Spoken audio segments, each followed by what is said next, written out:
Hello. Somebody wanted me to do a video about, this is my bird. My bird's been pecking at me. About, the Japanese Yakuza. They didn't say why. It was K. I think the Japanese Yakuza, I watched the documentary, like the first 5 minutes or something, and I think the Japanese Yakuza, the fall of Japanese Yakuza is, I'd reckon, the same reason as the fall of the American Mafia. Technology allows the law enforcement to bust them easier, so they just can't, we're too sophisticated, too advanced of a society to allow them to continue.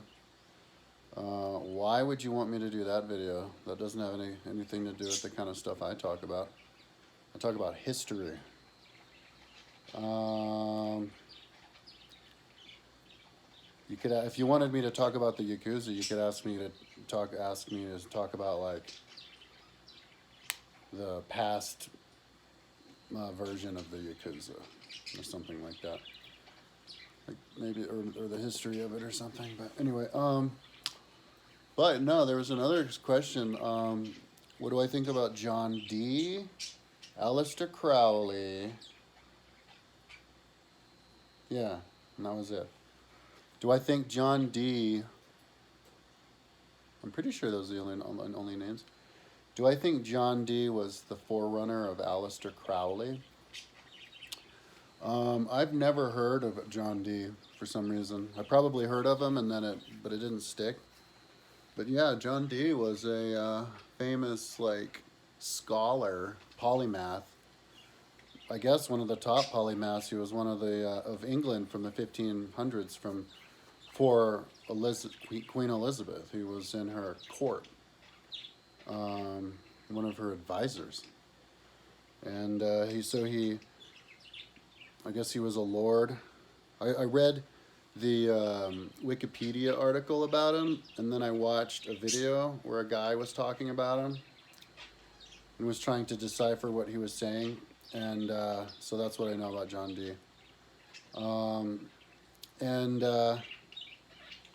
Yeah, so he was like a polymath. He was into astrology and numerology and all that kind of stuff.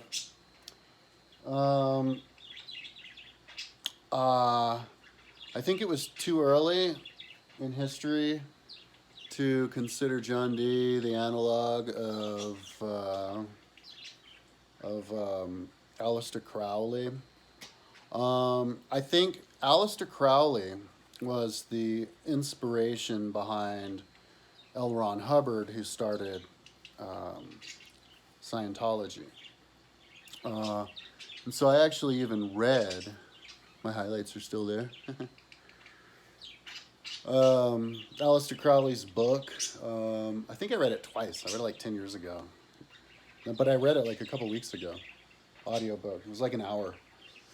I think he wrote it in Egypt after visiting the pyramids, and he lived like in the turn of the 19th century, like around 1900.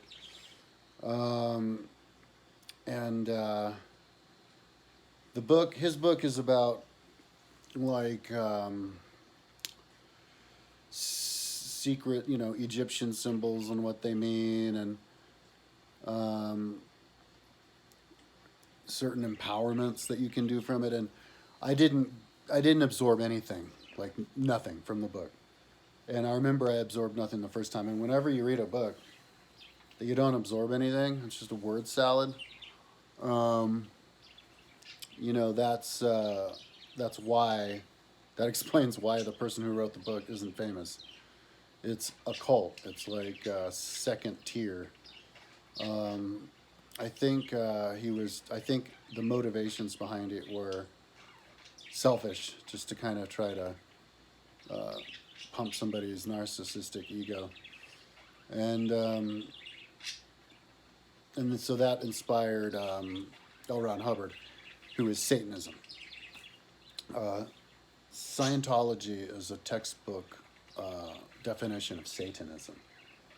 And so Satanism is something that has always existed. And so what is the definition of Satanism? Well, I'll get back to that. But let's talk about, because I'm kind of making my own, turning this into my own video. Let me just talk about those two other guys first. So yeah, I would say that Alister Crowley and L. Ron Hubbard are the Satanists, and their forerunners, I wouldn't say would be people like John Dee. John Dee was too early, even though he was talking about the same stuff, talking to spirits and spirit channelers, you know, like, because Aleister Crowley did that too. Scientology outlaws it because it's competitive to their e-meter, and L. Ron Hubbard's, you know, it empowers the people too much.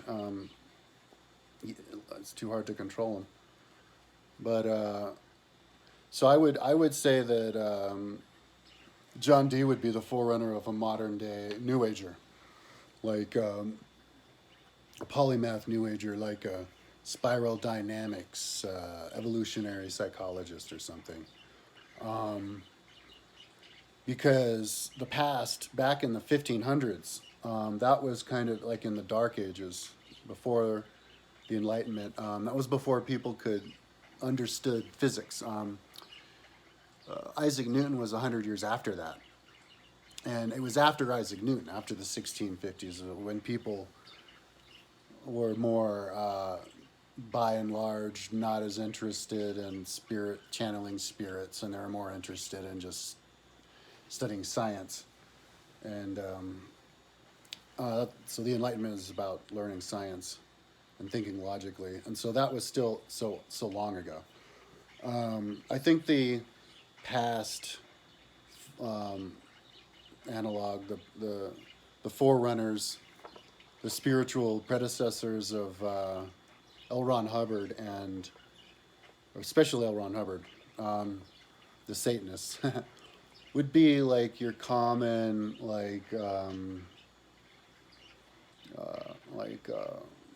you know, festival or like market swindler, you know, like that Paul McCartney, Michael Jackson music videos, Say, where they sell the potion, like snake oil salesman, that type of a person, fake psychic and stuff like that. That's what L. Ron Hubbard was. Somebody always on the lookout to figure that out. And so if you wanted to kind of philosophically, I guess the closest like ancient religion to a cult, satanic occult, would be the Epicureans. That was the religion of ancient Greece and Rome, where it was kind of like modern day, the equivalent of modern day libertarians, like might makes right, you know, just look out for yourself. If everybody looks out for themselves, the world will naturally find its natural order of things, type of thing. And so anyways, let's switch gears and finish the video talking about what Satanism is. So Satanism is the mental version of what's that word? Is it doppelganger? No, doppelganger is when somebody who looks like you. Parasite. It's a parasite. It's like isn't there like a bird called a dodo bird or something? There's a bird that thrives by going into somebody else's nest and like killing the eggs in there and then laying its own eggs, and so then the original bird comes back and raises the eggs of the other bird, and when the eggs hatch, they like chase away the mother because they're bigger than the mother by then or something. And just a parasite sociopath animal, you know. So it's interesting that you've got these parasitic animals out there, you know, and I guess God's justification for the existence of those is that they will then have to, you know, it's survival of the fittest. They have to train the birds to be smarter, you know. And so yeah, that's what Satanism is. It's something that it's a bait and switcher. It's something that pretends to be. Yeah, I mean, isn't that what they say? Like in the Bible, like Lucifer will pretend, or any Satanist will pretend to be the most brightest, charming person. I think back in the Dark Ages, when people would talk about that stuff, Satanism, what they're talking about is what we in modern day refer to as the narcissist, the sociopath, and the psychopath. And the psychopath is somebody who has an actual mental deficiency where their amygdala is so small that they can't feel emotion. And then if they're in, but you can get away with being a psychopath. There was a brain doctor who found out he was a psychopath, but he got away with it because he was raised right and he was a good person, but he was still really cold to people just because of his amygdala problem. So if you have that, an amygdala problem, and you're neglected as a child, then you grow up to become like a full-blown psychopath who is like, which is like, I guess, a bad version of a narcissist, which is somebody who's empty inside, and so they need to feed their ego by constantly one-upping whoever they're around. It's like they would rather be the king of the shit pile than a healthy member of society in a healthy society, and and so it's like a form of mental illness. And so L. Ron Hubbard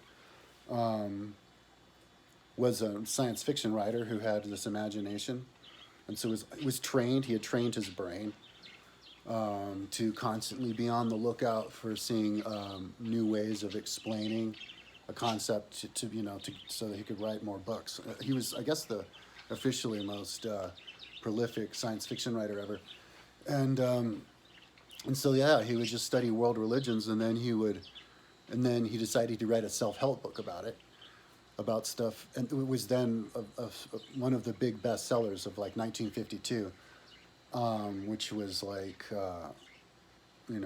kind of like the dark ages of thought before people started becoming more interested in more different religions and stuff. And so he would basically rob, kind of like how the Chinese rob technology from America. He would rob all of these ideas from like every single religion and every single myth from around the world, because he just read so much. And then he didn't even change any of it. He would just switch words and then tell everybody that he came up with the ideas. And because if you tell somebody the idea about something, it's like, oh, cool, interesting idea, right? So if you load people with all these ideas, they're like, oh, interesting, and then you come across as a smart person if you tell them that you came up with the idea yourself. But if if you're honest and you're like, oh yeah, these persons say this, these people say that, then they're like more. Now they feel like they're more on your level, and then and then you can't control them. And so, I guess in the 50s, people just wanted to. People believed that there were certain people who had certain power. That was like back still. There were you had still the king and queen of England still had a lot of influence, and there were a lot of kingdoms in the world, and so people were still in that old mindset. Yeah, so he got away with it. Got away with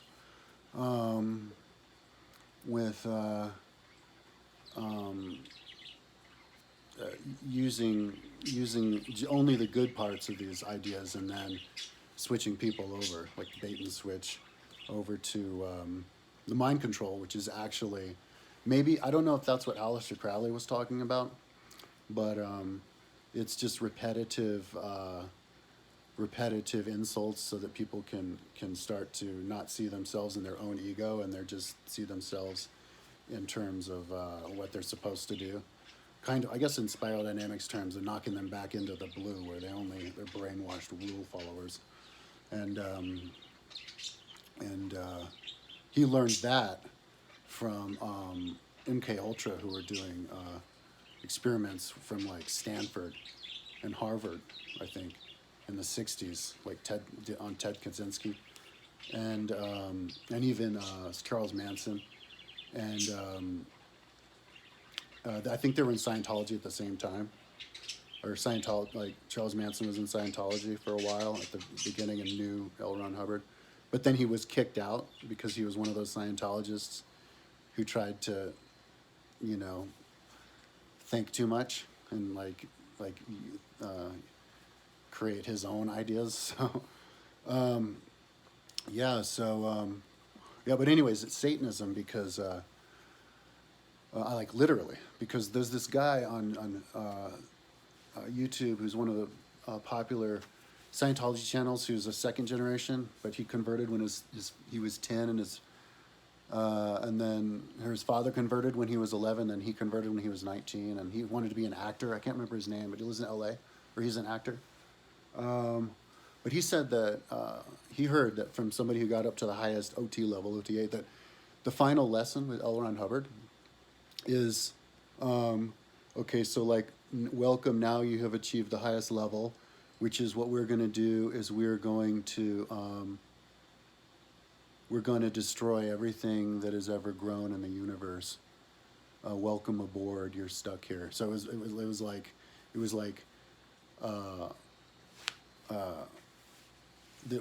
like we're Satanists, basically. Like this was all just a scam.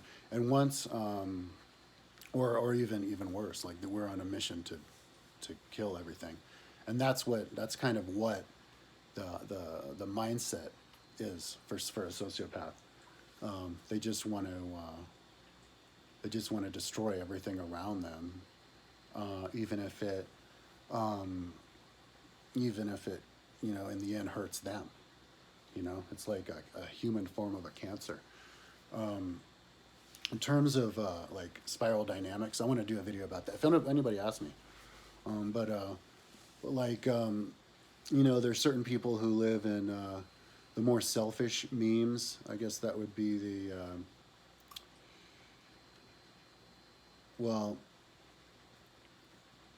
I haven't really thought about it myself a lot, but I guess it would be a lot of people who live today, I guess red. But a lot of normal people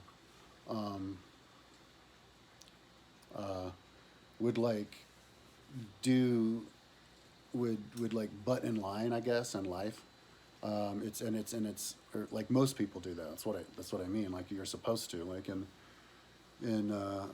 like if you're going to name yourself a business, it's not frowned upon to name yourself like AAA, like I'm AAA Auto Repair, so that you can show up at the top of the alphabet, right? But if you think about it, if you truly thought holistically, you wouldn't even think about doing that, because you would think that now you're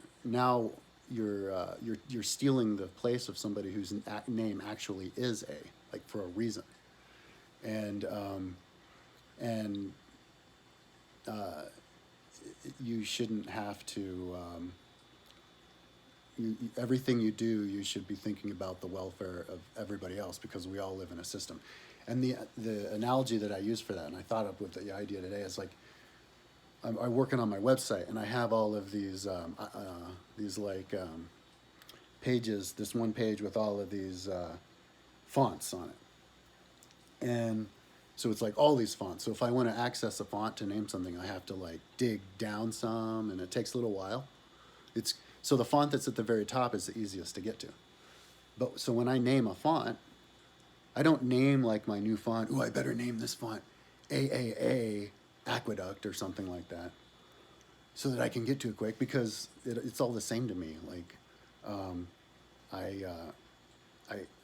have the same like chance of using all of these about the same frequency. So why would I put one on the top? I would only put one on the top if I knew like just temporarily, that I had to use all the time. And so, but like people with advertising and stuff, like that's seen, and business, it's seen as like a normal, and in politics, acceptable thing to do these little white cheat moves. And that's just the most mild version of sociopathy. And so if we want to get to the next level of society, you need to try to be motivating people to be thinking less selfishly. And that's why I think Christianity is the most superior religion, because their mantra that they say over and over again are the ones that are the most important to say over and over again. Like, turn the other cheek, go the extra mile, give the coat off your back. You know, so if that's something that everybody goes to church every Sunday to try to reinforce, then why, and probably for a huge, probably majority, do the same people who go to those churches turn around and run businesses that don't have anything to do with that whole go the extra mile stuff? So, that's what I think about, like, Alister Crowley. Because, I mean, it's not like I paid attention to the book. I sat down, I just tried to listen to it. I was doing stuff while I heard the book, and like, but I was trying to hear it.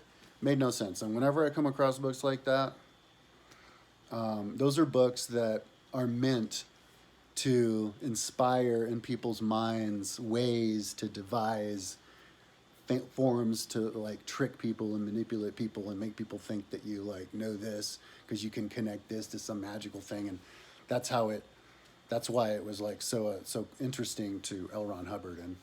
And people who get into Scientology, I think a lot of those people are selfish and they want to do it to be better than other people.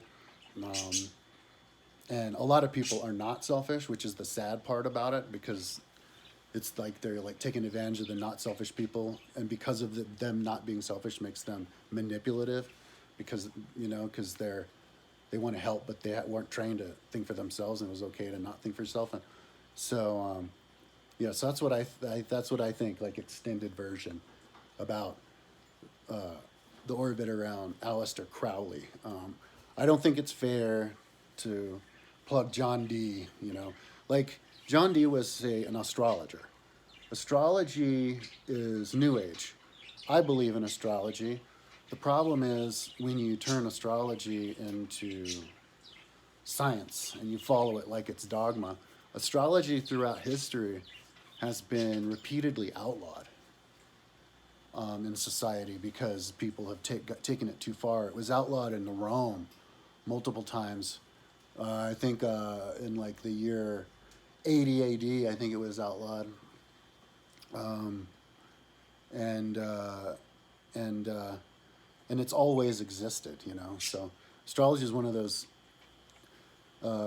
magical tools you can use to find a perfect balance between spirituality and science. And so that's, I think, what John Dee was doing. Like he was living in the days, and I think I want to put his book on my website because it is a great, it's way more interesting to show the mindset of people than any Shakespeare book, because Shakespeare is just silly people talking to like, skulls in the graveyard and stuff like that. Like, but John Dee, you read his book and you can actually get into the mindset of like what people are thinking, because that was in the height of superstition in the Dark Ages,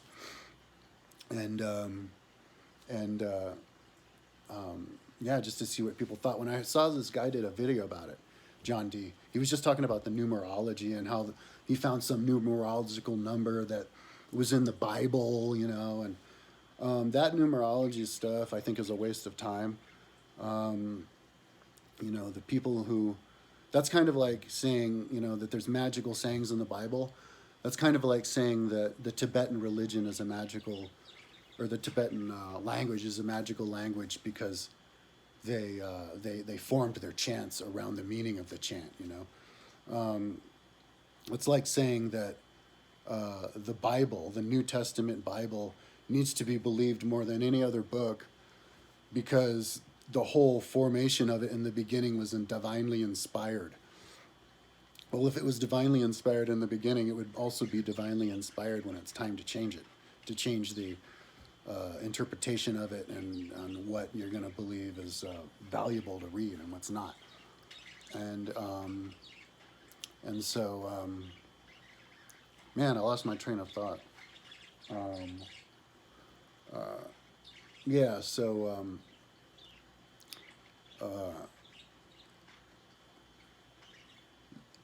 I think that's why back in those days they had so many like laws against religion, you know, because people were so prone to believe whatever that they could follow some person and do some pretty dangerous things, you know, mob mentality type of stuff. And so yeah, just I think John Dee should be respected a lot more.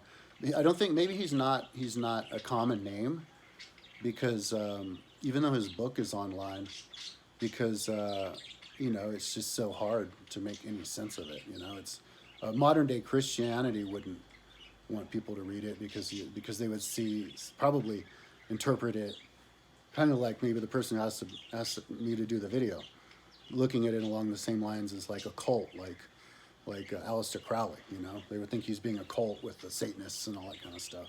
When all he's trying to do is expand their philosophical world to incorporate astrology, which is something that's already existed, and dabble in numerology, you know, which was their version in the past of our like statistics, you know, because they just didn't have the technology for it. Anyways, that's enough for that video. And if anybody wants me to do a video on spiral dynamics, go ahead and ask me. But maybe you should wait a month or two first, because I'm working on the page now, or I'm gonna start working on the page pretty soon. Okay, talk to you later.